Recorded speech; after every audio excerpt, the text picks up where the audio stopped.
Be a part of the best pro wrestling podcast today by supporting the Going In Raw Patreon. You can enjoy access to the live taping of the show, exclusive merchandise, and patron-only episodes, and so much more. Support Going In Raw today. Click the link in the description. This is Charlotte, and you're watching Going In Raw. That sounds terrible. What's up? This is the most must-see WWE superstar of all time and his lovely, gorgeous wife, Marie. and you are going in Smackdown Live. Who needs Raw? What's up? It's your girl, Sasha Banks, the legit boss, and you are watching Going In Raw. Oh, baby, I like it Raw. Oh, baby, I like it Raw. And you are tuned in to Going In Raw right now. How you doing? Hey, friendo, Steve here. And Larson. And welcome to Going In Raw, the only pro wrestling podcast you need to be listening to right here at youtube.com/Steve and Larson, and everywhere podcasts are available, including the iTunes. I checked it earlier today. We were like in the 130s. I don't know where we're at right now, but I know that we haven't dropped out of the 150s in a little while, and it made me very happy, Larson. And that's thanks to all you guys out there for hitting subscribe and download, and leaving reviews and ratings and all that kind of good stuff. Yes, thank you very much. We're also available like at Podbean, Google Play, iHeartRadio, Stitcher Radio. We're available at soundcloud.com/Steve and Larson. I'm working on Spotify. I don't get Spotify. I don't understand it. What's the issue? I don't know. You have stuff, your own folder that you make public or something, and then people can access it, but I don't know like how to rename the file to like categorize it as Going In Raw as opposed to like the file name. It's weird. It's all weird. You can figure out Spotify. I'm not going to try to figure out Spotify. Okay, well, you figure it out. That's this giant rig of yours. I'll do it. I got my Lex Luger sticker that some wonderful friendo gave us yesterday. Yeah. Very excited about that. And also thanks to the patrons out there, patreon.com/Steve and Larson, supporting the show, making it better every single time. You guys are kicking in money, and we get things like Lex Luger stickers. Yeah. Is that how it works? Yeah. I think that's how it works. Yeah. I guess. And they get something in return. They get rewards, right? Yeah, they get to see us live stream it once a week. They get t-shirts. They get care packages at some point. At some point, that's going to happen. Oh boy, at Google Hangouts at some point, that's going to happen too. There's a slew of $50 patrons who are waiting for their thank you videos. Oh, I know. I have to do that too. I forgot about that. We are ill-equipped for everything we do. It's just us. It's just us here, and like we run daycares basically. Yeah. So, anyways. Let's talk Smackdown. Good show, fun show. We don't have a Smackdown singer. What the heck's up with that? It was a good show. Yeah, it was a lot of fun. Yeah, it was a lot of fun. It was a really good show. We had the world title clash between AJ Styles and Ellsworth. Do you want to talk about that now or get to that later? Let's talk about it now because that was the big news. Are you hiding behind your screen? Yeah. This is our bases, our fortresses. I see. This is what happened when we've been working since 10:30. I know. This morning. I know. It's awesome. This is the goofy show. The show opened with Dean Ambrose and James Ellsworth backstage. With James preparing for his main event match against AJ Styles for the world title. Dean gave him his shirt, which was too sweet. He debuted the James Ellsworth shirt. Yeah. And it looks like a crappy iron-on a black T-shirt of James Ellsworth's face. Yeah. Yeah. Are you going to get one of those? No, why not? Instead of an endless supply of Rooster Teeth shirts, we're going to get a James Ellsworth shirt. I got my Bruiser Brody. You gotta get on the. See, the thing about these is that we've got friendos over there, so we don't have to do any of this. And then we send them. We gotta send those guys our. Yeah, we have to do our part of the T-shirt. We got to figure out like all 18 members of Funhouse, what their sizes are, what their shirt sizes are. That shouldn't take more on a DM. You would think, right? You would think, dear Brucey, what are your guys' sizes? Yeah, I can kind of speculate. We could do a game. We can just try it out. All this, look at all the members of Funhouse. There's a couple guys I've never met over there. Yeah, there's been like other people been hired over there that I don't even know. I know. Love those guys. Yeah, they're great. Good work over there. Let's see here. Yeah, Bray Orton. Randy Orton comes out to drop a promo. Good promo. Yeah, good promo. And then he's interrupted by Bray Wyatt in a casket on the Titantron. I get the feeling that Orton understands Bray and how to make Bray okay. I get the feeling that he understands that in order for Bray to look good, which I think Randy Orton understands sort of his job now, is to like usher in the new era, if you will. Yeah. Because he's in terms of the power ratings, he's high up there, so he can get those guys over. Yes. And I wonder, it makes me wonder if he's made it sort of his thing to, at all costs, get over who he needs to get over. That could be. I mean, look at him and Lesnar. He's like, yeah, sure, I'll let you open up my brain and spill out my brain cells onto the freaking canvas. And concuss me. Yeah, sure, I'll go in there and get concussed. Why not? Like, you know, somebody says, hey, he's going to open you up with an elbow because he knows how to do that. You got to think, okay, well, I'm probably going to get concussed. You know what I mean? Yeah. That's not right. No. But similarly and less violently, I think he understands that Bray is a supernatural experience that you go through and that changes your very being. And he mentioned that during his promo. Yeah, and that's what was so great about it, is that he understands that and he brought it out verbally. And then, like you said, cut to the Titantron and Bray is taking a nap. He's just knackered, just in the casket. There's all sorts of like lovely nap handlers there. Well, I think they're supposed to be like pallbearers. All right. And they all had sheep masks on. Because it's a casket. Yeah. And he said, Randy, come on in this casket with me and we'll cuddle. We'll be cuddle buddies.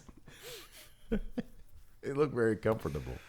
Yeah, he did. And there was a great picture. Somebody tweeted out a picture. I think it was Bam tweeted out a picture.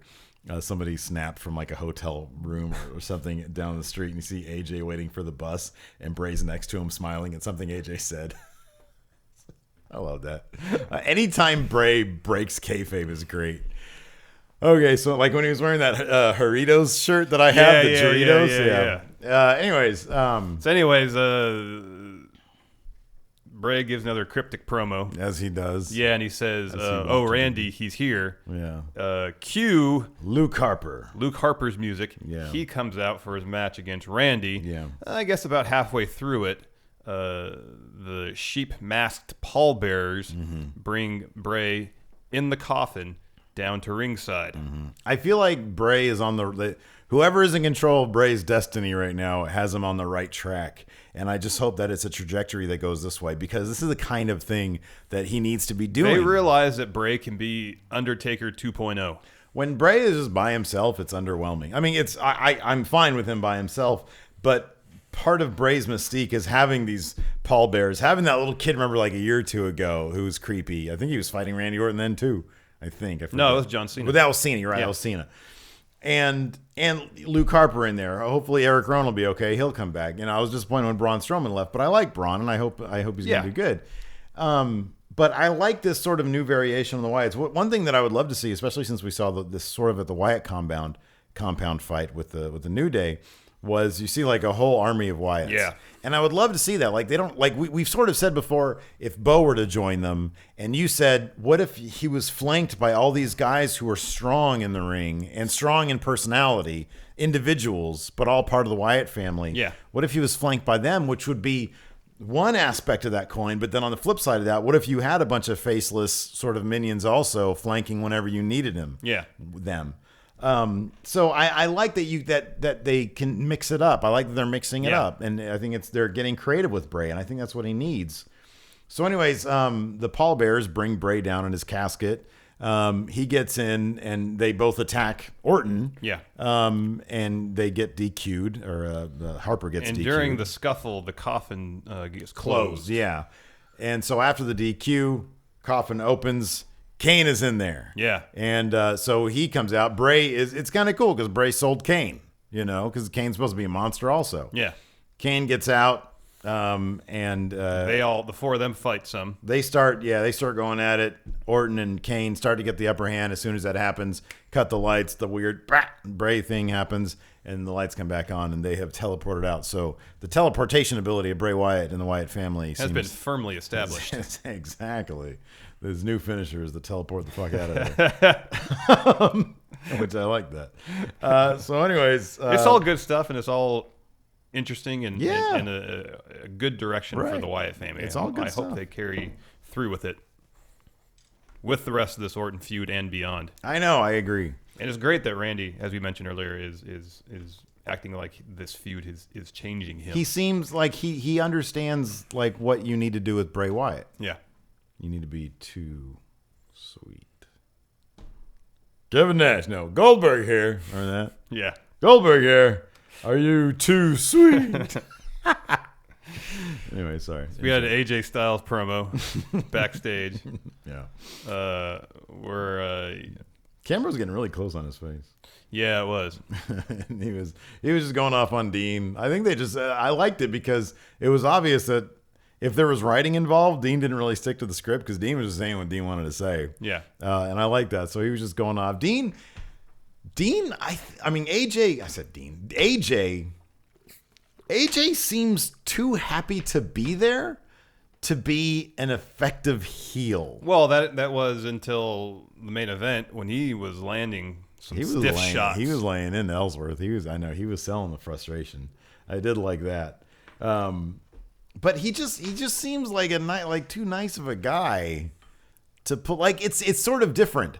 I think he's giving it his all. Oh yeah, but he's just naturally a nice guy. I mean, we talked to him for 5 minutes or 10 minutes. Yeah, and that came across. But just every interview I've seen him in, the Stone Cold podcast, everything, he just seems like a pleasant fella. Yeah, and he looks like he's having a really good time playing heel. But it's hard to be. It's hard to get any heel heat when A, he's amazing in the ring, he does awesome stuff, and B, he's being the Biff Tannen heel where it's kind of cartoonish. Yeah, I'm fine with it all. Yeah, because he's the world champion, and I love AJ Styles. But as I said, I think the part of the reason for the 2-match series with Ellsworth was to get some real heel heat on him. And by the end of the main event tonight, he did. I think. Although I still love him. Yeah. We had Alexa Bliss versus Naomi. Alexa was picking up her win that she sort of needed over Naomi to reaffirm herself as number one contender to Becky and I'm Lynch's. happy they didn't do the Harley Quinn. I know. Outfit. You mentioned it during the thing. You know what the silver lipstick reminds me of? That shot in the trailer of Basketball when Jenny McCarthy had like sucked the aluminum off that thing and she had it was all over her mouth. That's what it reminds me of. Because I'm old as shit, and that movie came out 1998 or 7 or something like that. It might have been earlier than that. I don't remember. But it was a good match. Yeah. And as you said, Alexa picked up the win that she needed to reestablish. Dude, Alexa Bliss, I think, in terms of who's killing it since their call-up, she's got to be at the top of that list. Up there. Yeah, she towards is the top so of that list. Far up that list. The quality of promo she delivered after her match. After a match. Right after a match. Right after a match. Was outstanding. Didn't stutter at all. Didn't stumble. Made her point. Made it decisively. I feel like that they needed... convincingly. I wonder if they need to turn up the mic level on her a little bit, though. Or have her talk more directly on the mic. Because, she's... I don't know if this is, because of her diminutive size or what, but, her promo sounded kind of low. You needed... just this is a technical nitpicking thing. I needed to hear it more. And it wasn't the volume on her TV was fine. Yeah. But anyways, for her weight to carry... Because she has it all over her face. Man, she looks like a Spitfire. Yeah. You know what I mean? She has mean face. Yeah. Written all over her. But she's so cute. Let's see here. Yeah, so that was awesome. Apollo Crews was then in the ring. Did you notice how his gimmick of not smiling lasted a week and now he's back to smiling? Yeah. Do you think they're punishing him for saying fuck? Someone asked that question. Oh, yeah. Maybe that's why I thought about it. Well, we'll get to that question in a bit. Do you think they're punishing him because he said fuck? Well, I thought we were going to answer that question. We'll wait till the question. Yeah. So anyways, I think they're punishing him because he said fuck. All right, I'm going to hold my answer till we get to that question. Okay. So yeah, Apollo Creed was in the ring and he was smiling again. The gimmick changed, reversion. They said, oh, this not smiling thing isn't working for him. Go back to smiling. And then Kurt Hawkins comes out. Talk about the diametrically opposed people who've been killing it on the main roster since the call-up. And then, another Kurt Hawkins comes out with a stupid cane, and he says a bunch of stupid crap. I still think if he's going to have talking over his music, he should be doing it as he's walking down to the ring. I kind of like the surreality of him because it's his own voice. I know, but then it's just too much kind of like what Eva Marie has.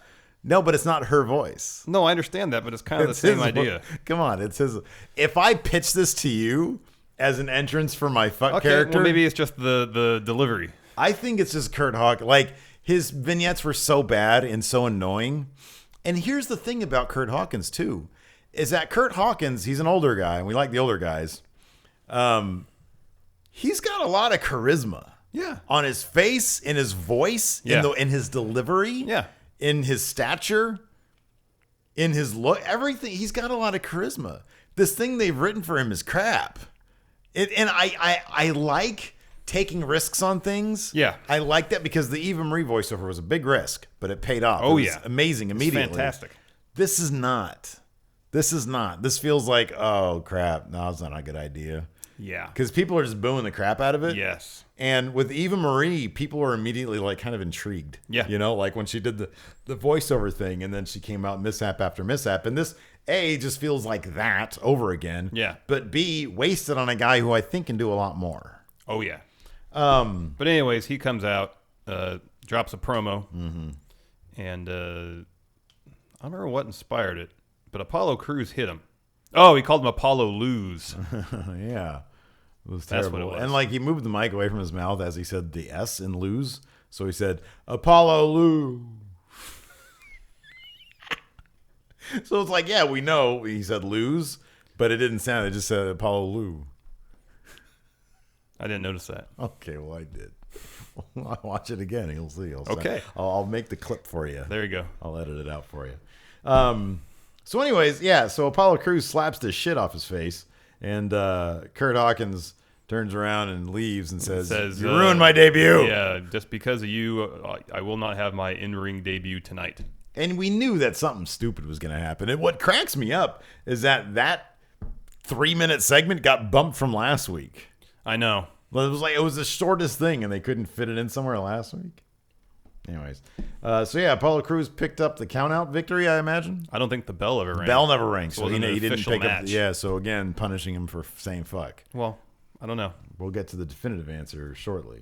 I feel like last night on I Raw, like that when all hope of trying to say, where does Apollo Crews go from here? Or what can they do to get him over is just completely gone. It's just he's a notch above local enhancement guy. I want to ask you a question. Last night when Goldberg was getting into the ring, he said something, and I thought everybody thinks he said fuck, and he got beeped. Yeah. I didn't see that. I was sort of half paying attention. I watched when he tried to kick. You mentioned this off camera. He did the Goldberg thing where he punches. Oh, yeah. And then he tried to kick, and his leg reached like 6 inches off the ground. Yeah. That was great. Again, another call-up who's done amazingly better than Apollo Crews, Carmella. Yeah. Delivered one of them cool shoot-style promos on Nikki. And it was fantastic. It was amazing. It was fantastic. Didn't stutter, didn't stumble, knew her beats, knew how to work it, knew how to work the camera. Yep. And not a what to be heard. No. That's when you know you're doing a good job. And her promo was accompanied by a video package. Yes. Which compiled clips from Total Bellas and Total Divas to create a narrative that Nikki was needy. Well, the gist of her promo was that Nikki basically is needy, but gets ahead by virtue of her boyfriend, John Cena. Yeah. Her sister, which I don't really get. And then, and she's like a gold digger. And So they did this great promo. They get this great edited video thing where it's like all these bits that make Nikki look really bad and really needy. And it was pretty funny. And then it comes back and Nikki says, Carmella, you learn how to edit. I know. And I'm like, she did a pretty good job editing. I know. Yeah. So anyways, then Nikki also said, sent Carmella bringing up John Cena, specifically having John kind of help her through, get through WWE and get to her position, was undermining not only the hard work that Nikki had done, but all the work that all the women had done. Yeah, exactly. So it was interesting. Not only they bring up the kind of the personal stuff, but just also, the workplace, I guess politics. He was if you will. Backstage shenanigans. Yeah, it's just an interesting. I don't know. It's just interesting. It was an interesting way to create heat between these two when we thought the feud had kind of cooled down. Yeah, cooled down. I'm happy. I'm happy to see that No Mercy was not their blow off. Yeah, I like that it's going to continue to go, and maybe in the end, Carmella's going to pick up that final blow off win. They're trying to get her over. Yeah. Let's see here. We had a James Ellsworth interview where he dropped a great promo. Yeah. He was so happy that he had a shirt, and he gets, one day I got to tell my grandkids. It was very from the heart. Yeah. I got to tell my grandkids one day that Papa Ellsworth got to have a match for the WWE World title, and that's all true. It's really been the oddest Cinderella story. Yeah, it has been. It's been fantastic. So he did a really, really good job. I mean, who'd have thought that, 2.5 months after the brand split, James Ellsworth would have a shirt. And he'd be massively over. And he has a Titantron package and a theme song. As long as he had two fists. I know. I like that James Ellsworth is like a hot commodity, and Apollo Crews is. I don't like it. I think it's sad for Apollo Crews, but it just illustrates that, if you've got that infectious character, it takes a lot to get a guy over, and there's intangibles. Yeah. The Miz and the Spirit Squad came out and fought Dolph Ziggler and the tag team champions Slater and Rhino. A match set up by last week during the opening segment. That's right. When Dolph was celebrating his I'm throwing up now. Intercontinental title victory. And, I do it every time you burp now. It's great. I know. It makes me laugh. And Slater and Rhino came out to make the save when the Miz and the Spirit Squad attacked. Mm-hmm. I watched this match. I know. I don't remember much about it except that Kenny got the pin on Heath Slater. That's correct, yes.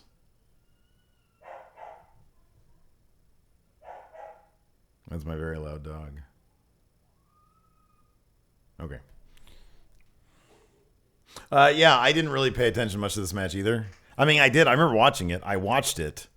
I didn't really care enough to really be into it. It's kind of interesting how well they built up Dolph and Miz's match at No Mercy. Mm-hmm. And even kind of last week during Dolph's celebration, you can kind of tell the steam they'd lost some steam with the feud. I wonder if just after that build up in that No Mercy match, if they both kind of needed, they hadn't written a second act or a third act. Yeah, they hadn't written that out, or that was, we both said after Miz is done with this, where does he go? Up to the world title scene. He might just be in that weird in between spot. It's well, we probably should do this again at Survivor Series, maybe. But then you'd think that one of them would be on this Team Smackdown on Survivor Series. Yeah. So I don't know what's happening with that. I mean, you're right. There's obviously this was a fill-in segment for them because there was nothing else for them to do. Yes. There was nothing else for them to do. So for Dolph, it seemed like Baron Corbin would have been a worthwhile contender for the IC belt. There really isn't anything for the Miz to do. It makes me wonder if there's some sort of, if they have their feud sort of booked out a certain amount of time, and they just say, okay, well, we need to get to Survivor Series, and this is what we're going to work backwards. Yeah. And this week just has to be, at No Mercy we'll have Corbin Swagger, and then we'll have them rematch, 2 weeks later or whatever it is. Yeah. That could be the case. Because, we saw Corbin versus Swagger 2 tonight. And I don't know. I mean, it is what it is. They had to do something with it, Well, assuming one of the Miz and Dolph are going to be involved in Survivor Series, then we'd have to wait, assuming they have a rematch, till TLC. Mm-hmm. And that's not till December. That's another month and a half away. Mm-hmm. I mean, does this feud have the intensity to carry on that long at this point? When's Survivor Series? 6 weeks out? Yeah, I think it's November 20th. And TLC is when? Early December. Okay, so that's pretty close. That's in quick succession. I think it's something big can happen at Survivor Series between them. Maybe I don't know. Maybe if one of them is involved in the match, maybe not. I don't know. I mean, we got such a great thing. I'm fine letting it chill for a bit. Yeah, doesn't have to be the intensity. I'm not sure the intensity can be ratcheted up every single week. But you're right. This is definitely a placeholder. Do you think we're going to see the Spirit Squad again? Well, I mentioned I asked you on the Machinima recap whether they were going to stick around. Yeah. And if so, could they be contenders for the tag titles? Well, we didn't see the Usos tonight, and I think they're kind of holding off on pulling the trigger on the Usos getting the tag titles until Slater and Rhino have run their course, or until Rhino has to go be president of Michigan. Yeah. So I would think that, like you're sort of implying, I think the Spirit Squad would be a good placeholder because we know they're not going to the titles, but they can mix it up with those guys and try to be sort of a threat to them. And there's something to do. Yeah. There's something to do that isn't going to be somebody they need to protect. I kind of get the feeling they want to protect the hype bros a little bit. Yeah. I think Mojo is, I know the projection of Zack Ryder or whatever.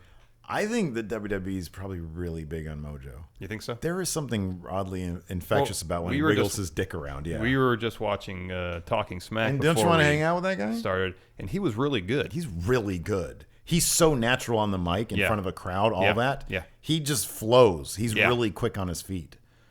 And he does the dick wiggle. Daniel Bryan had a backstage thing. He was talking to Shane on the phone and Sure he was. talking to him about, He's so acting, too. It's great. Which is funny because, again, Daniel Bryan is really natural on Talking Smack and looks like he's having a blast. Oh, yeah. Yeah.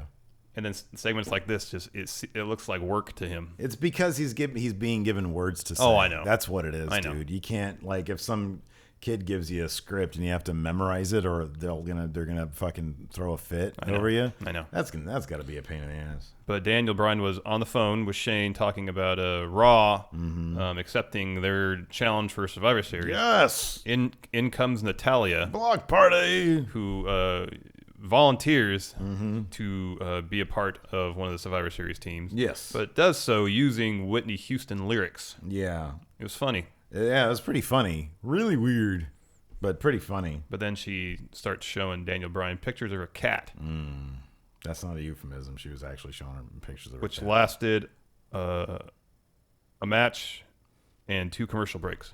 Yeah, exactly. In between which was Jack Swagger taking on Baron Corbin. Taking on Mean Machine, taking on a freaking freight train. Baron Corbin destroyed Squash Jack Swagger. match. It was beautiful. It was amazing. I love Baron Corbin. I'm back on the Corbin train again, dude. I He's feel my like favorite Baron wrestler. Corbin's finisher should be the elbows on the barrier. That literally scarred you. That No, it doesn't you're scare me. I just terrified see of him like, now. wow, It was way too much. that's very violent. It was. I love that end of days though. That's great. Yeah. That's fantastic. Let's see here. And then of course we got the main event. Now I'll say this about the main event. It was fantastic. It was a lot of fun. It was beautiful. Oh, we should talk about when they came back to Natalya showing Daniel Bryan pictures of her cat. Dean Ambrose comes in. Yeah. And it's like, he wants to be the ref for this match again. He's saying he'd call it right down the middle. Yeah. Be fair. And Daniel Bryan says, no. He said, "No way, Jose." He goes, you can't be ref. It's a title match. Right. He says, but you can be whatever else you want. You can be timekeeper, ring announcer, whatever. Yeah. And Dean just says, okay, I'll do that. I'll do that. He was like, "Which one?" Well, Dean decided to do All all of of them. All of them. So he was a good ring announcer. He Timekeeper. He's ringing the bell incessantly. He was doing some producing. He was doing some producing, going to commercial, reading ads. He had some ad reads to do. He was also kind of the what do you call the like the concierge for the arena, letting people know that they left their lights on. Left the lights on. Basically, his role was to distract AJ Styles as much as he could, to really Yes. frustrate AJ and rile him up and try to get Ellsworth this win. And it was all very entertaining stuff. And I will say this, as much as we criticized the commentary team, David Otunga, for whatever reason, all of a sudden became, like a silver tongue. He was fantastic. fantastic. He was good. He was really good. He called, what did he call it? He said the no chin music. Yeah. He said, somebody, I don't know if it was him or JBL, said, "James Ellsworth looks like an 8th grader." I think that was Ortunga or Otunga. That's pretty funny. So they did. I was very happy with their insults. It was pretty funny. Yeah, it was pretty good. And the match itself, it was Dean distracting AJ and AJ beating the crap out of Ellsworth. But then every time Dean would distract AJ or Ellsworth would then try his damnedest to get a lick on an AJ, and he got a couple licks on him. Yeah, it was good. The aforementioned no chin music. Yep. Couple other things. A couple other things, like AJ was up on the corner turnbuckle and he kicked him, or he took him off. And AJ's head hit the At turnbuckle. that no chin music, he went for the pin. Dean was so excited, and Dean, we've criticized Dean constructively. Yeah. And he's been on he was on our top guys who haven't been treated. He was top. He on was the list. top guy on the top. The guys have been hurt by the brand split. by the brand split, because his time as champion was underwhelming. It felt like he didn't really care. He was just there. Yeah. This chasing the title and just being in a program with AJ Styles. Look, we've said it before. AJ makes everybody better. Yep. Has made Dean better. Has reminded everybody, oh, this is why we cheered Dean Ambrose. Now, AJ's still the best guy in the ring, and people are always going to cheer that. Yes. So I'm still curious to see how this is all going to play out in terms of how the audience perceives Dean, if he's ever going to really get, if he's ever going to have the advantage with the crowd. Yeah. Tonight, I think, went, if not a long way, it went some ways. Yeah. Because... Well, between this week and last week, Dean's been doing great work. And AJ's been doing great work. And the point you made on recap was towards the end of that match, when AJ was really getting frustrated, the shots that he was giving Ellsworth looked very stiff, and he ended up getting DQ'd because of that. He was hitting them way too much, and the ref said, "You're punching too much, DQ." Yeah. So James Ellsworth picks up the victory over AJ Styles, the WWE World Champion. Obviously, the title didn't change hands. Yeah. I was surprised. I thought going into this, okay, they're going to say Dean's not at ringside. AJ squashes James Ellsworth to make his point. Yeah. But I like this. It kept AJ. It was a good balance. It kept AJ strong. Mm-hmm. They let Ellsworth tell his story, and Dean got to play the snarky hero, and that everybody cheered, and he did it really well. Yeah. So all in all, it was a really entertaining show. Yeah, it was great. Yeah, it was a really good show. So time for questions. Yeah. First, from James Rodriguez. Hey, Yes. friendos. Yes. Do you think the AJ Ellsworth feud with Dean's antics hurts the world title scene, or is it just a comedic way to kill some time until they build up someone else for AJ to feud with after Dean? I think it's done a pretty good job of reestablishing AJ as top heel. Mm-hmm. It's helped Dean kind of right the ship in terms of doing, inspired work, being motivated. Yeah. And I mean, it's given us all more James Ellsworth. Yeah. I don't think it's a time killer. I don't think it's a placeholder. It feels I think like they're using this feud with AJ and Dean to build character. It feels like every week with the world title, there's something entertaining that's happening, and there's new developments every week. Yes. And granted, this was a rematch of sorts, but it was for the world title. The stakes have been risen every week. It seems like the stakes are being raised. Whereas conversely, the Universal title, it just feels like Kevin Owens wanders around with his. I know, and we're all rooting for Chris Jericho, who I know isn't even really in the scene. Well, then on Talking Smack tonight, Daniel Bryan said that there'll be a match next week between Styles and Ambrose, and if Ambrose wins, he's the new #1 contender. Mm-hmm. How great would it be if Ellsworth interferes in that match somehow to get Dean that #1 contender? I wouldn't be surprised that happened. That'd be great. Next, Carlos Hackworth. Do you think we haven't seen Apollo Crews on TV due to his F-bomb a few weeks ago? Larson, what is the definitive answer on this subject? I don't know. Do you think? He said, do you think? Oh, do I think? Do you think? No, I just don't think they had anything for him. Yeah, I think it doesn't matter. He could go out there and use every one of them 7 words that George Carlin says you're not allowed to say on TV. I think they have just nothing to do for him. Yeah, I think that's the real issue. They have nothing to do for him. What a nightmare for him. I know. That sucks. You could be really chewing on some good work. I know he could be doing great work in NXT. NXT right now and be on TV every week in front of that crowd, intimate crowd, sort of, and be doing some really good, being able to feel yourself out. That sounded gross.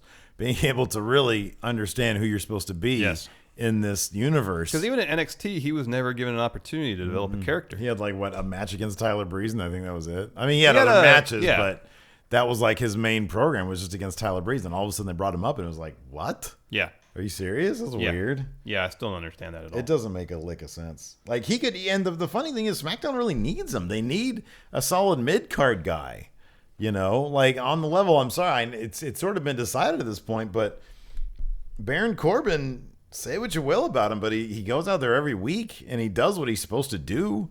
They book him as this giant monster. Yeah. And we didn't watch that segment of Talking Smack, but evidently he laid another good promo tonight. Yeah.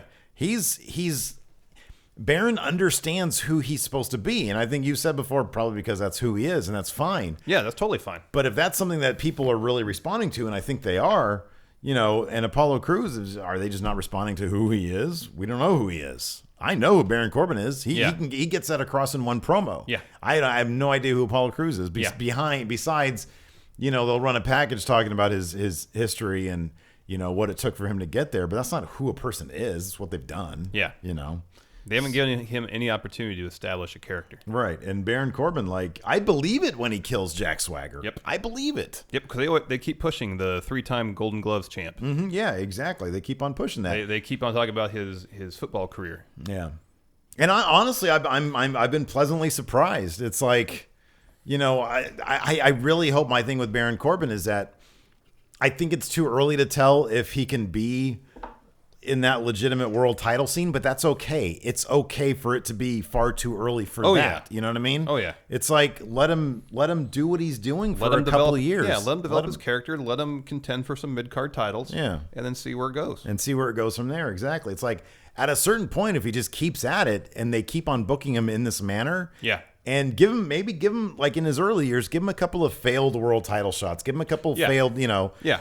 And that's just going to build up his cash with the audience. Yep. Eddie Men. Hey, friendos, keep up the good work. Thank you, Eddie. Thank you. Always on edge, waiting for a podcast from you guys. Ooh. My question is, do you guys ever get tired of too much wrestling? My wife always tells me I watch too much WWE. What keeps you guys motivated? She's like, Eddie, Mrs. Men. He likes his wrestling. Mrs. Men, just give him his space. He'll give you time for your time, but he needs his time. I think the problem I find more often than not is that I don't have enough time to watch all the wrestling that I probably should. I know, man. Like, I have to chip away at those New Japan pay-per-views, like, week by week. I have to watch a couple, because they're like 4 hours long. Yeah. They're so long. I have to, like, chip away at them, and it's like, ew, geez, I can't really... Like, I have pretty much a whole season of Lucha Underground on my DVR that I need to catch up on. Yep. I need to start watching New Japan stuff. It's so good. So good. But what keeps us motivated? What do you think keeps us motivated? I mean, beyond the obvious that we enjoy watching wrestling. The crippling paralysis that I feel when I think about not doing this and being paid to do it. Yeah. And having our own little business here. Yeah. And doing anything else terrifies me. That's good motivation. To keep it perfectly real, but that doesn't diminish that if the question is, how do you guys watch all this wrestling and I get tired of it? Like, honestly, there's sometimes during Raw I'm like, man, this is boring as shit. I know. But NXT never really fails to deliver. I always get a kick out of that. Smackdown usually delivers. Smackdown delivers, and we're sitting here side by side watching. I went to go fix dinner for the kids, like, while it was on, like, towards the beginning of it. I had my phone with me, so I was able to watch it. Because I know it's our job to give you guys our thoughts about it. So, like, I watch as much as I can. It never fails to entertain me, at least on some basic degree. I think both of us really enjoy storytelling. Mm-hmm, yeah. And I think we both went to film school, so we understand the mechanics of telling a story visually. Yeah, sure. Film, TV, video, whatever. Yeah. But I think there's certain elements of telling a story in a wrestling ring that we do understand. Yeah. But I think the particulars, the mechanics of how moments are put together, moves are put together to tell the story.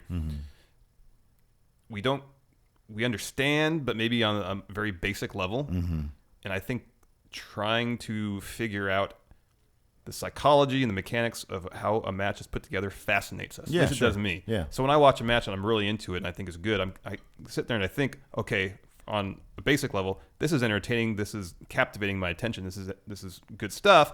But also, I'm also trying to figure out, okay, how are they eliciting these emotions from me just by movement, with some facial reaction? Yeah, it's fascinating. Yeah, it is. It is. I mean, it's all that. And like you said, we went to film school, and we have our other creative outlets, but wrestling is one of those that. I mean, the great thing about wrestling is that it really doesn't take itself too seriously.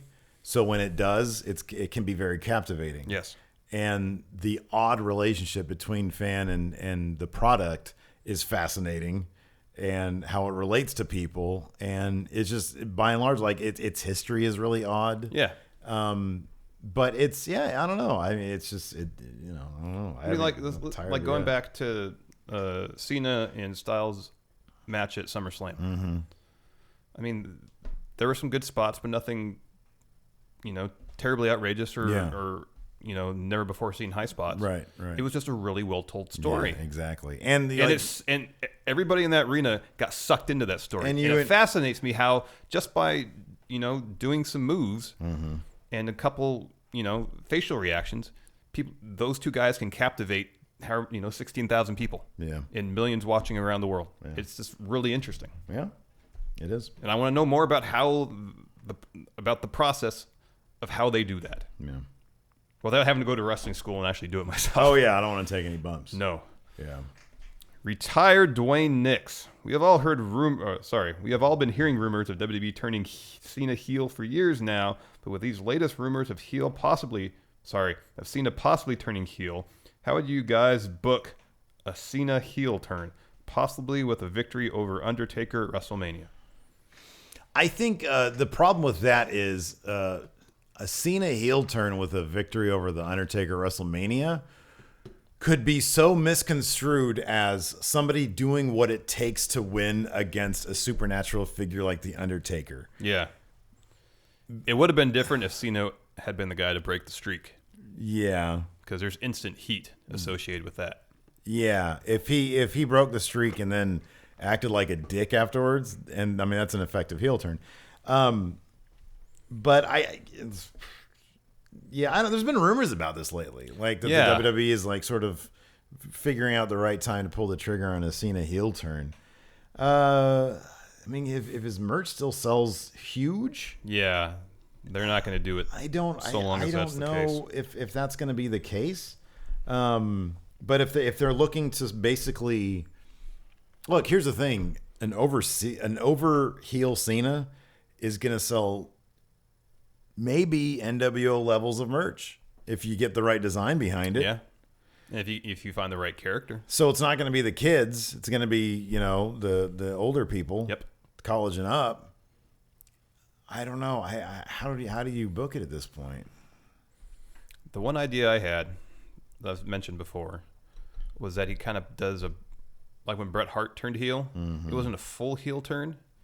Because he was still beloved in Canada. Yeah. Just he got booed here in the States. Yeah. So the idea I've had is that Cena goes and does a full heel turn on the adults in the crowd. Says, hey, you people aren't good role models. I'm a good role model. Yeah. And that's pretty much it.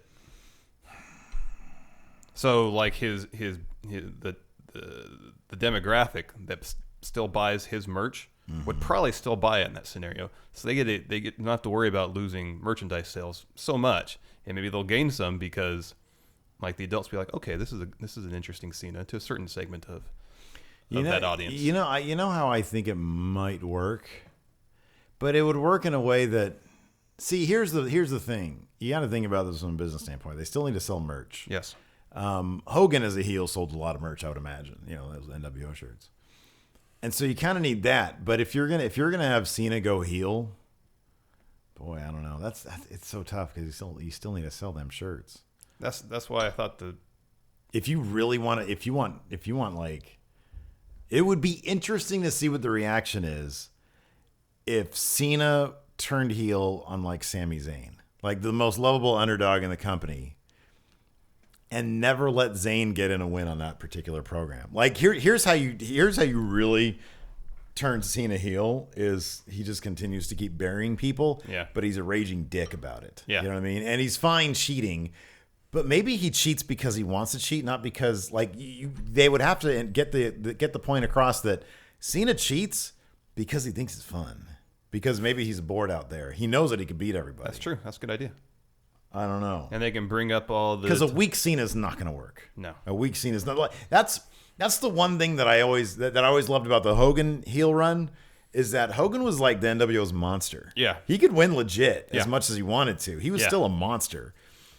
And that's also what I kind of liked about Steve Austin's heel run is that he was this villainous, comical monster who could beat anybody at any time. Yeah. So they need to do kind of the same thing with Cena is that there has to be like a force that takes over the WWE that's either just Cena or led by Cena. And nobody can beat him. He's scary as shit. Yeah. You know what I mean? Yeah. So, I mean, they'd have to take that idea and run with it. And in that respect, maybe at that point you can come up with some like cool merchandise. You can come up with some like cool designs for them, you know? All right, here's an interesting question. Okay. KJ from NY. Okay. The Cena heel turn rumors have been around since 2008, But now with the low ratings, there could be some validity. It's weird to ask, but should Cena shave bald if turning heel? Not just his head. The answer is obviously yes. Well, what a weird... Yes. The answer is yes. It is weird to ask if Cena should shave bald. Is it weird to ask? What are you thinking about, KJ? What are you doing out there in New York, man? He's like he's sitting there in front of his TV. You know what will really get Cena over as a heel more than anything? Baldness. What if it's this? Is it weird to ask, but should Cena start balding if he turns heel? Should his hairline start receding if he turns heel? Should that be the reason he turns heel? Oh, goodness. Jobber to the Stars, Clayton C. Good evening, friendos. I was unable to watch Smackdown tonight due to the fact that I am jobbing out to retail moms with their dreaded coupons at work. Clayton, we're so sorry to hear that. Anyways, the whole Sheamus Cesaro storyline has me thinking, which arch nemesis, either real or fictional, do you think would make for an entertaining tag team? I would personally love Solid, Liquid, and Solid as Snake in a stable together. Oh, wow. I actually have an answer for this one. Go ahead. I want to see Biff Tannen. Oh, yeah, that'd be great. George McFly. And Marty McFly. Oh, I like that all. I would like to see... I'm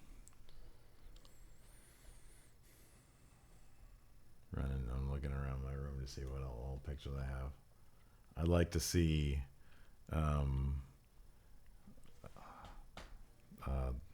Michael Corleone and the FBI. Who are they fighting? No. What Italian family are they fighting? Oh, Mo Green. I want Mo Green and Michael Corleone on the team together. Shit, I don't know, man. I want to see Superman and Zod form a stable together. There you go. Yeah. That'd be a powerful tag team. That'd be the most powerful tag team. Oh, man. Najee Poles. Carmella went from meh to wow in one promo with Nikki Bella. It was edgy, not too long, and Carmella got in the last jab. Yeah. This feud feels like something that should have championship gold involved. With that being said, who gets the SmackDown gold first in the long term? I'm assuming between Nikki and Carmella, who gets the women's gold first? I guess. Oh, or just who holds the SmackDown women's title for a prolonged reign first? I don't know. Who gets the SmackDown gold? Is the SmackDown gold some prize we haven't heard about so far? I'm going to make that on my Fuck Wrestling and our Make Fuck sure you Wrestling. put the fist on it. SmackDown. Who gets SmackDown? And it's just like a brick of gold. In fish shape. In fish shape.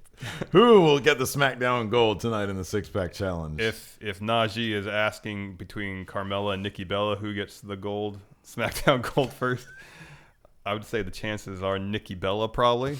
Yeah. You think so? Nikki or Carmella? Soonest. Yeah, maybe. Yeah, okay. I can see that. Nikki would look really good with that belt.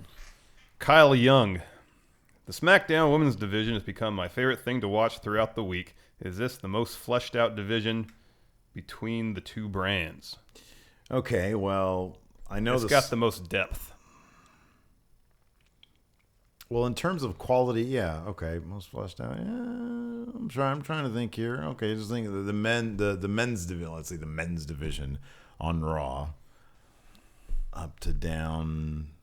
SmackDown doesn't really have a mid. I can maybe see that. It's definitely one of the most well-defined, I would say. Everybody sort of has their role that they're doing, that they're carrying out. But all of them, everybody in the women's division seem like they can be a legitimate contender to the belt, too. Yeah. I think there's a good case could be made for that. Kyle Young. Yeah. I think they can all potentially contend for SmackDown gold. Yeah. Who was that? It was Najee. Najee, you know we love you. Number one, this is my favorite. Besides Smackdy Jones, Najee Poles. That's a freaking name and a half right there. That's a great name. That is a great name. So we clown out of love. Yeah. And I hope you realize that. Yeah. Two-time hardcore champion Jericho Kunzman. Hey, friendos, why is WWE giving Kurt Hawkins the Eva Marie treatment? Hey, we talked about this, Jericho, and your guess is as good as mine. Maybe because they think it worked with Eva Marie and they thought that the same thing would work with Kurt. I don't know. Well, part of the thing with Eva Marie is that she didn't talk. Yeah, exactly. Steve Allisey, is it just me or did Kurt Hawkins get way too annoying way too quickly? Like, I was waiting for there to be some sort of twist that was going to make him endearing to me somehow. Yeah. But is this like a total heel thing where he's just annoying? Annoying, I think so. Like X-Pac heat? Yeah, that's where it's going. Not the path to SmackDown Gold, No. let me tell you. No. Big Razor Sexy. When are the Spirit Squad leaving? It's just obnoxious now. Way too many click references in one name. Also, anyone catch the botch with JBL talking about the Cowboys at Lambeau? # block party. Block party! Said the Packers had a great Sunday. Losing 30-16 must have been a great day. Oh, a great day. Block party. Trailer chocolate night. When are Spirit Squad leaving? I wouldn't be surprised if they stuck around. I don't know. They might stick around till Survivor Series. Whatever the answer is, it's going to be too long. Probably. Because it's going to be like, oh, they're still here? Well, next week for sure, they'll probably have a match against Slater and Rhino. Mm-hmm. After that, who knows? Yeah. Patrick Sparks. Hey, friendos, Pat here. Read it. So I hated the Spirit Squad in 2006, and I don't like them now, but I'm okay with them being used as story progression. With that being said, they aren't needed much more in Dolph versus Miz. Do you think that Kenny Dykstra will stick around for a singles run of any sorts? He did get the pin on Heath. Thanks, friendos. No, I think next week. Patrick? That's good. That's we'll see Spirit Squad next week against Slater and Rhino, and after that, who knows? Yeah, I agree with that. X-Ray Guy. X-Ray Guy. Hey there, friendos. Do you think tonight's mind games from Bray foreshadowed any chance at seeing the return of a casket match? I think that was like pretty blatant. Yeah, there's definitely going to be a casket match at Survivor Series. Yes. Jason the Cabbie. Am I alone thinking sometime in the next 3 to 5 years we'll see Slater in the main event scene if he keeps at this current pace? Jason sent me a picture of some pasta he made tonight. Oh, yeah? Yeah, apparently he's a hell of a cook. Hmm. Now, not only is Jason the cabbie, he's quite the kitchen artiste. Was it gourmand? The gourmand, yeah. Is that the word? Cuisine art. Yeah. That's a Cuisine food, artist. That's a food product. Okay, Cuisine there artist. He's quite the expert handyman in the Oh, kitchen. a gourmand is a person who enjoys eating. I'm sure he does that too. I'm a gourmand, that's for sure. Yeah, me too. Slater in the main event. What? Slater in the main event in 3 to 5 years. No. I mean, you would think that, he's a tag team champion, tag team champions. Bret Hart, Shawn Michaels. No, he was never actually champion. Well, he was, technically. Not but officially not as a recognized. Rocker, but Yeah. celebrated tag team, the Rockers. Yeah. Steve Austin was held tag team gold with Flying Brian, I think, in Yes. WCW. And also in WWF too. Just not as Again, with Shawn Michaels in the same, Well, also with Dude Love. Oh, that's right, with Dude Love, yeah. However, Slater's trajectory is not equal to theirs. I think in 3 to 5 years, I don't know where Slater's going to be in 3 to 5 years. I really don't know. He's gonna be in the lower mid card. Or gone. Yeah. Yeah, which is fine, which is totally fine, because if that's the case, if he's lower mid card 3 to 5 years from now, that will have meant that he's been picking up a regular payday. Yeah. Between now and then, and nothing wrong with that. Yeah. Matt Yerrigan. Hey, friendos. Man, AJ Styles is so much money right now. His promo backstage last night was so good. Loved when he emphasized world title. My question is, the commentary team on Smackdown makes it so unbearable for me sometimes. If you could put together a 3-person team for Smackdown commentary, who would you pick? Matt would pick Renee Young, Tom Phillips, and a surprise third man. Hulk Hogan? But I think he would be excellent on commentary. Oh, Sting. Yeah. Keep up the good work, guys. Yeah. I don't know. I wonder about Sting. I'm not gonna. If Matt wants to see Sting, I think that's fantastic. But watching him talk at length on that JBL interviews thing, he seems like he might be a bit on the, I don't want to say shy side. Yeah, I gathered that Right? from the little short documentary He they might made. be kind of a about private him. guy. And Yeah. I'm not sure you can be a private guy if you're going to be on commentary. I agree with don't that. know. However, he is asking us, so I will give him my answer. Renee Young is a great answer. Great answer. Fantastic answer. We've come up with this answer before. Yeah. What did we say? It changes. Okay, I'm going to say Renee Young at the play-by-play. Okay. I'm going to say that because then we can put a couple of personalities to flank her. Yeah. I agree with Renee Young. Okay. And because number one, look, Renee Young is great on Talking Smack. She's great on the pre-show, and if she's on the pre-show, I think she is. And but backstage, they have Interview Bot 3000 for backstage interviews. They don't need her for backstage interviews. Yeah, put her on commentary. She still does interviews sometimes. Yeah, I know. That's what I'm saying. They don't need to be her to be doing that. I got it. Okay. I got it. Okay. No, I don't got it. I'm going to say Renee. I'm going to say Booker. Okay. Booker T. I know people out there are going to crow about that because Booker, I don't care. Yeah, Booker was great on commentary. I don't think he was, but he was great for us because we find his like weird shit that he says to be hilarious and awesome. I'm going to say Renee. I'm going to say Booker. And I'm going to say, hold on. And I'm going to say this. Bring over Matt Stryker back from... yeah, that's a good answer. Where is he? Lucha. Is he in Lucha? Yep. Oh, it's Matt Stryker and Vampiro. Yep. Right? Okay, still. Okay, good. The guys they got doing New Japan on English commentary are really good. Oh, yeah? It's Carino. Mm-hmm. And, oh, God, what's his name? Carino was doing Ring of Honor the short. Yeah, I know. I think it's the Ring of Honor crew. Oh, okay. It's Carino. Oh, yeah, what's the other but guy's then name? plus Rocky Romero. It's, oh, my God. This is really bugging me. New Japan English. I'll agree with Renee Young. I'm going to say Titus O'Neil. Yeah. Bring Titus Brand to the commentary table. And then...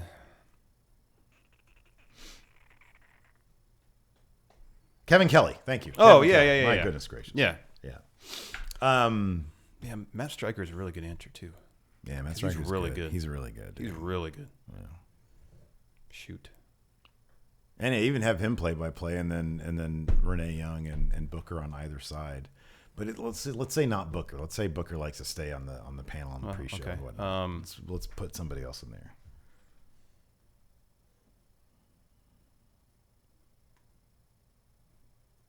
I got it. Oh, this is the best commentary team of all time. What? Matt Stryker, Renee Young, Michael P.S. Hayes. That's great. That is great.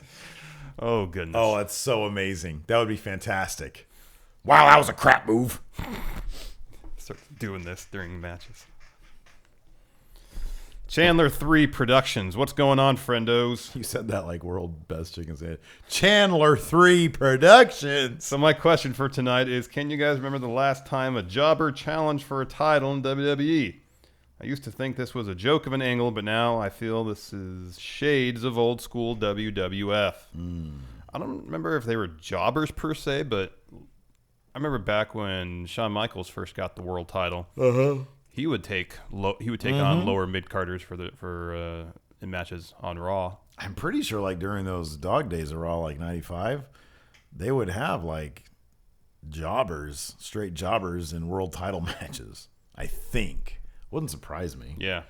I mean, that's a good question. I'm sure it wouldn't surprise me if we're just forgetting some gimmick. You know what I mean? Like I can imagine Stone Cold stomping a mud hole in some Joe Schmo that Vince throws out to him. You know, something like that. Something odd like that. Another good name for commentary, Scott Hall. Oh, that'd be good. That'd be really good. That'd be good. He needs to stay off Drunken Skype or Twitter. Drunken Skype is funny. He needs to stay off Drunken Twitter. He keeps on DMing women on Twitter, and then he'll like post a picture of like a session he has with like his like girlfriend, and then he has to delete it. But he's never like apologized. He's like, "Hey, I got a cute girlfriend," or he just doesn't. I don't. Maybe he's not drunk. Maybe he just doesn't know how to use Twitter properly and just doesn't care. Yeah. Well, I mean, he looks like he's having a good time. He's got like these really cute girlfriends. But, you know, he thinks that Twitter is like Tinder or something. You know?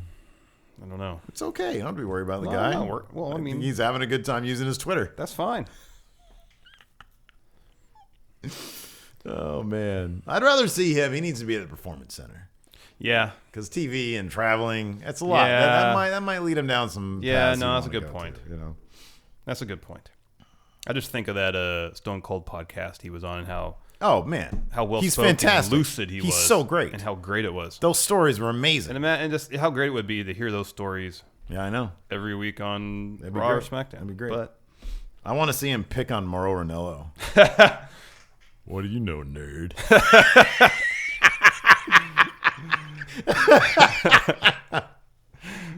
Hey, Mauro, are you going to unblock me or what? oh man, Gabriel Saborio.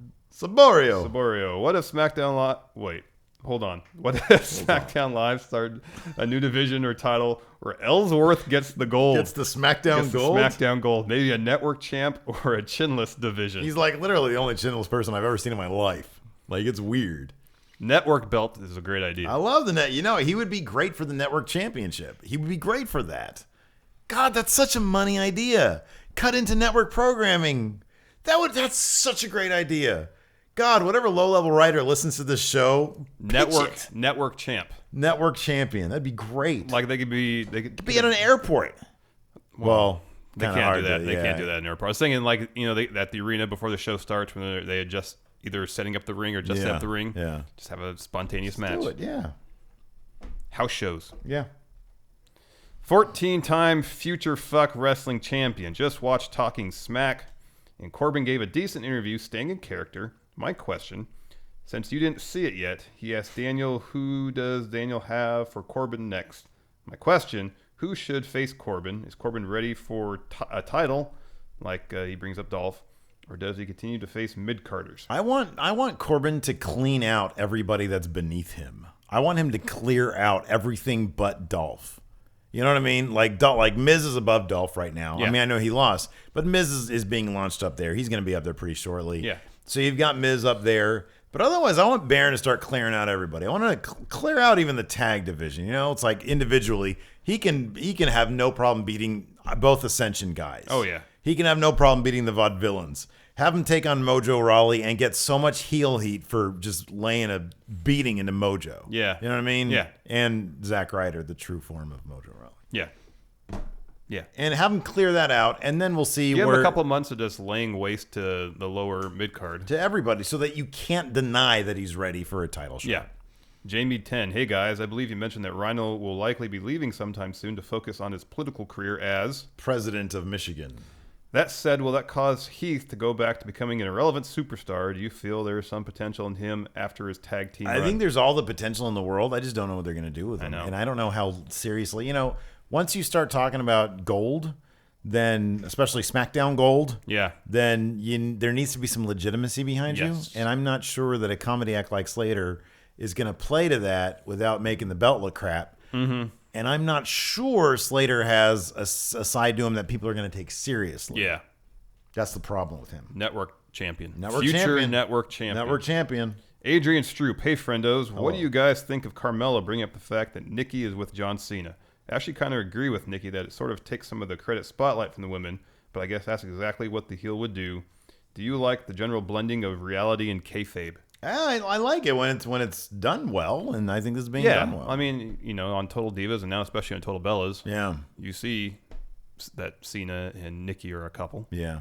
So I don't mind them bringing that up on the show. Yeah. I think Nikki brought up a good point in terms of saying that she has gotten to where she is because of John and how that discredits her and women in general. I think that's an interesting point to make. Yeah. I thought the whole promo was really well done. Yeah, me too. And I thought, you know, it was one of those promos where, no, never mind. That's fine. Okay. Good definitive answer. I realize we have more questions to answer. I get them with questions now. The Adam, it's been a long day, man. That's okay. It's good. Sometimes I lose my train of thought. No, I love it. I like that you don't give it. You're like, oh, I'm just gonna stop saying what I'm saying right now. Yeah. It's good. The Adam Mayhem brand. Yeah, the Mayhem Brown. Hey, friendos, I'll keep it short. What's your prediction for the Mania card? This is what he's got. That's not short, man. It's like the longest. Well, I mean, No, go ahead. it's not 15 matches. So what do you got? Adam Mayhem He Brown. obviously doesn't have the pre-show on here. Okay, go ahead. Balor versus Owens for Universal title. Agree Styles with versus that. Cena for World title. Agree with that. Sasha versus Bayley Raw Women's title. Agree with that. Becky versus Asuka for the SmackDown Women's title. I think Asuka's probably going to be around after Mania, but that's a bold prediction, my friend. Yeah. The Club versus Enzo and Cass for the Raw tag I straps. can see that. American Alpha versus Wyatt and Harper for the Smackdown tag straps. He's throwing out an interesting suggestion there. I like that. Shane versus Lesnar. Yeah, that's going to happen. Ugh. Reigns versus Goldberg. I think it's going to be Rusev versus Goldberg. Triple H versus Rollins. I think that's correct. I think just replace Reigns. And who's Reigns going to face now? Reigns versus who at Mania? I'm trying to think of a heel. I know, me too. Jericho will probably be gone by then. You don't think he's going to just stick around till Mania? Might. Reigns versus Jericho for the U.S. strap.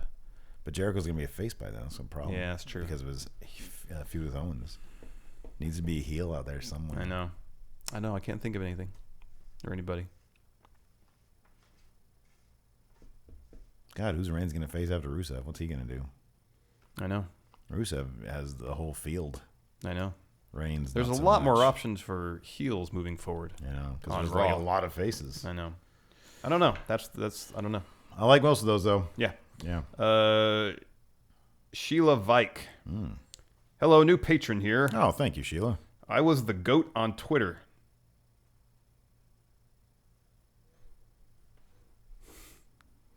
The GOAT.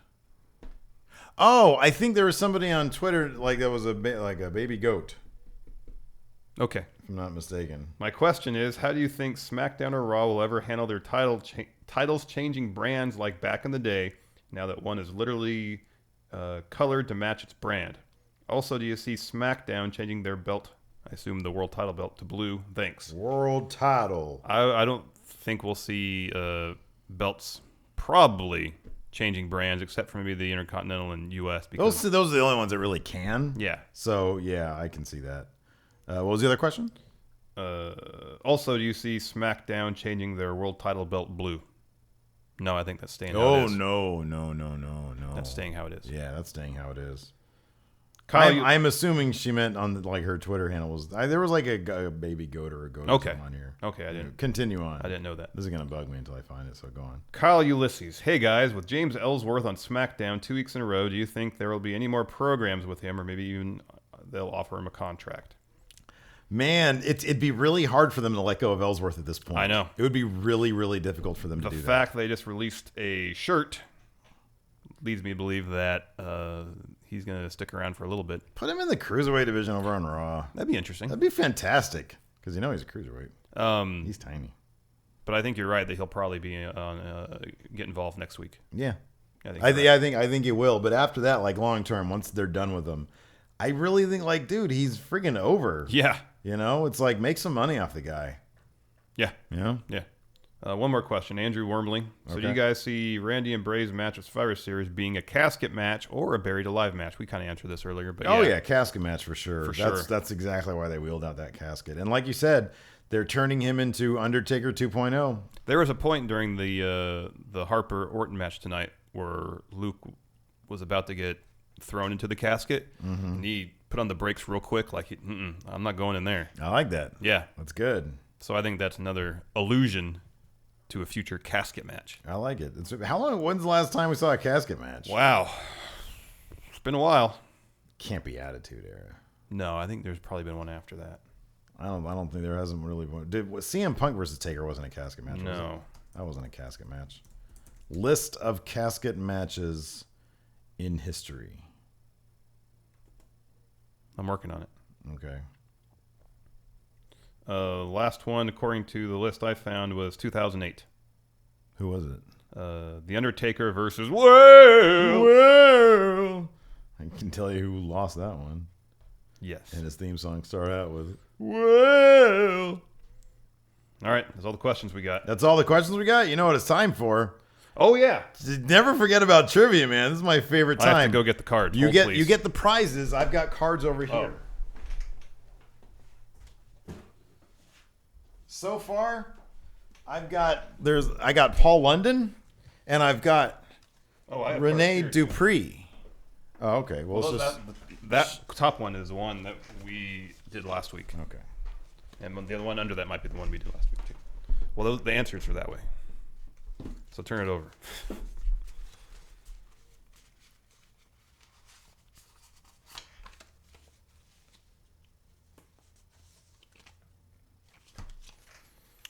Are you ready? Yeah. Number 1. Okay. At 2003's Judgment Day, which tandem won the WWE tag titles in a ladder match? 2003 Judgment Day. Yes. What duo won the tag straps in a ladder match? Yeah. I'm going to go with 2003. I'll say the Hardys. Eddie Guerrero and Tajiri. Okay. Well, I have one for you, buddy boy. Okay. How old was Kelly Kelly when she debuted in the WWE? 24. 19. What is the length of the WWE tag rope that hangs next to the turnbuckle? That white string they hold on to. 2 feet. 18 inches. Shit! I was so close. You were very close. You should know this. Okay. What name did Mike Adamle mistakenly call Jeff Hardy during his broadcast debut? Jeff Harvey? Very good. 1. Damn it. Whom did Ric Flair defeat to win his first of 16 world championships in 1981? Dusty. Correct. Nice. I know my sheet. True or false? The great Khali once served as a law enforcement officer in India. They keep saying, I think they mentioned that, so true. Yes, true. Rocky Maivia retained his Intercontinental title at WrestleMania 13 by defeating which superstar? WrestleMania 13? Mm-hmm. Hold on a second. I'll say Triple H. The Sultan. Who else? Who was? Oh, that was Rikishi. Mm-hmm. Okay. What website has Candice Michelle promoted in spicy Super Bowl ads? What website? Mm-hmm. Oh, GoDaddy.com. Very good, very good, very good. Last one for you. Oh, no. Whom did Chris Jericho replace in the Can't championship? win this thing. Nope. Whom did Chris Jericho replace in the championship scramble at 2008's Unforgiven? CM Punk. Yep. CM Punk. I got 2. Can I get -1 here? No. All right. 2003. In 2003, which 2 divas competed in the first ever women's steel cage match? Ooh, apropos, given the Hell in a Cell. First ever women's steel cage match, 2003. Yeah. I'll go with Trish and Lita. Lita and Victoria. Oh, yeah. Yeah. Good So, job. I I want to know what chaos card you got. This is so not the way to play this game. It's great. Who did you get? What did you get? It's not a person. It's fireworks. No, that's what you get. You get fireworks. I would love fireworks. Use this card immediately to go to Backlash. This card extends your turn. What turn? There's no So turn. I should get a second card. No, you don't get another card. Cage match.